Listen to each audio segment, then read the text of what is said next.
So Helen Riley is a practical person with many skill sets acquired during her life. Growing up around animals, learning their basic requirements for existence in the environment at an early age led to increasing her skills. Being a registered general nurse, using medical knowledge and medical awareness skills assists in wildlife rehabilitation, which are critical to their survival. Responsibility, leadership, governance, mentoring, and training are all skills that Helen brings. During her 29 years of volunteering at Kenyana Wildlife Rehabilitation Centre, she has been involved with many wildlife and government organisations. This includes collaborating with everyone from different backgrounds and requirements to better the industry, TAFE training, course contents, and minimum standards for wildlife care and animal welfare legislation. She is passionate about working together for a better future, not only for our wildlife, but for the people who care for them as well.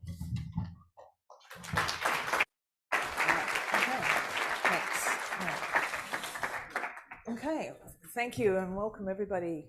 I thought this was a beautiful photo that represents our whole environment and some of our animals as well, as you can't do with the animals without the background environment from the ground up and with all you people in it. So it's all of us. I've got the microphone on today, but just to let you know that also there are people who have these tags. I'm not going to be wearing mine because it interferes with this microphone thing. So if you need help, we've got green wristbands or those for those that didn't went in here yesterday. So today's theme is emergency response and disaster preparedness for wildlife. That includes us. So as we begin our conference, I would like to include a few words from a gentleman that you probably all know, who's well known and respected. Okay, so his name is,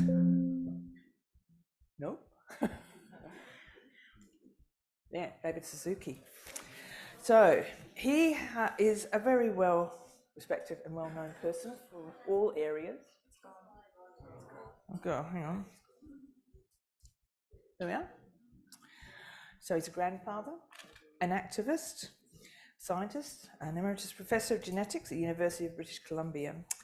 So through radio, television, as a former host of CBC's The Nature of Things and 56 books, he has communicated humanity's collective impact on the natural world, an impact that now threatens the future of human life. He is a companion of the Order of Canada and has received over 30 honorary degrees from University of Canada, United States and Australia. He actually has been over here, and I know there's a few of you who have already been to some of his lectures and talks and read his books. We claim we are intelligent, then why are we in such a mess? What can we learn from COVID-19, and where do we go now? The COVID-19 crisis has two enormous and related consequences. It brought much of human activity to a halt, and it's given nature a respite, both an opportunity to reset society's priorities and head the different directions. So we've got a lot of things happening there. What we can do ourselves to impact our changes for the future as well as the environment. So David wishes us all the best and his team.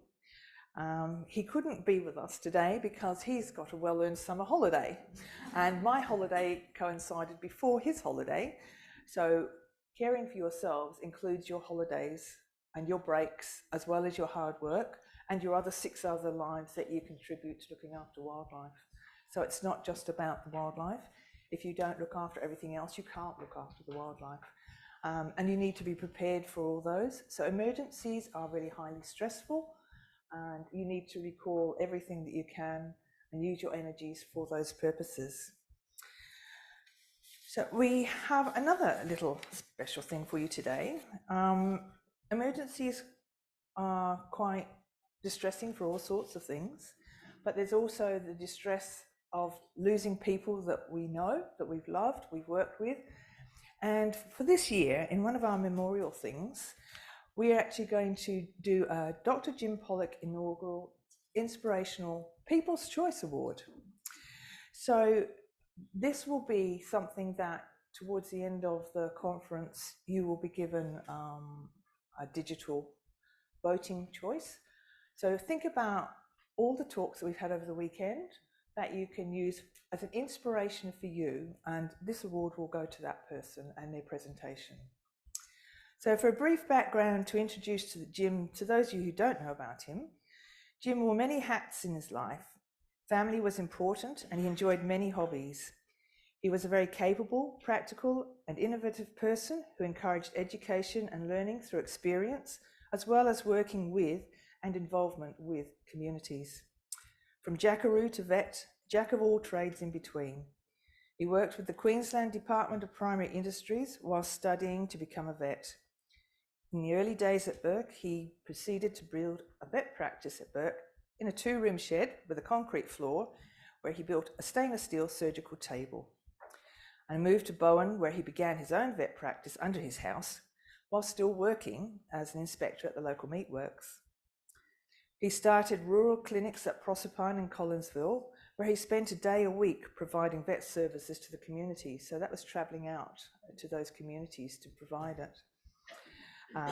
After moving to Townsville, along with his wife Eleanor, they established a new hospital in Townsville, which became the 23rd accredited hospital in Australia, the first in North Queensland and the first outside the metropolitan area.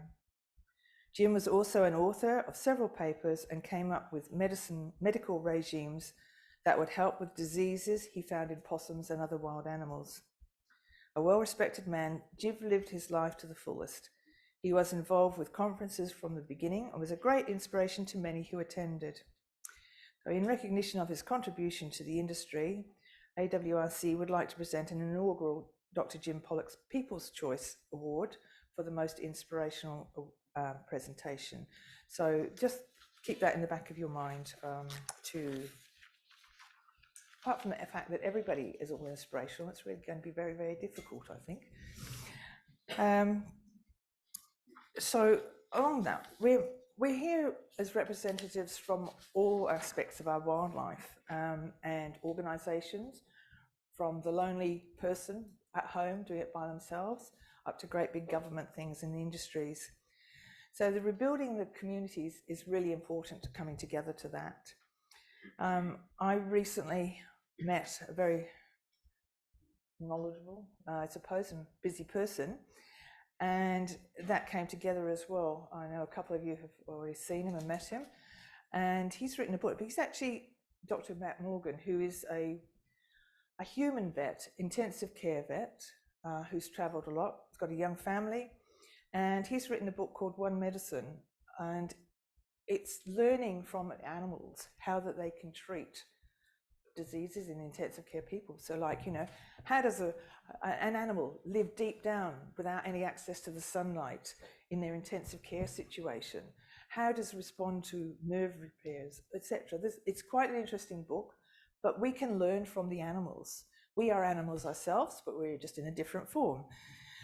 So there's lots of things that we know. You've all got some special skills, you've all got some special knowledge, and coming here together allows us to do that. So behind the scenes, you know, it might seem, okay, you're at the forefront, but you've got to have a base of understanding everything that happens in your world, how you understand your knowledge.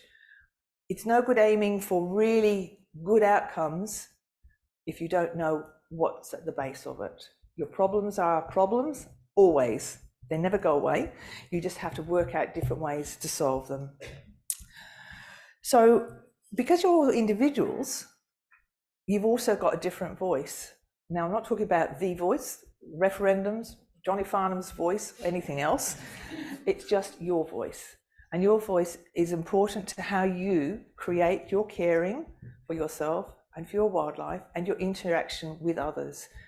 So you might have a quiet voice, you might have a very loud voice, you might have, I'm not going to speak at all voice, or you're very outspoken. But when you think about a choir, you have so many different levels of voices, and they all come together to perform a beautiful piece of music or a beautiful song that we all enjoy. So that's part of our aim of conferences. You've all got a voice, but you're all coming together. We're all joining each other, and we hopefully will come together with a really strong force that when we get an emergency, We all know what we're doing, and we can all work together, and we have a really great outcome.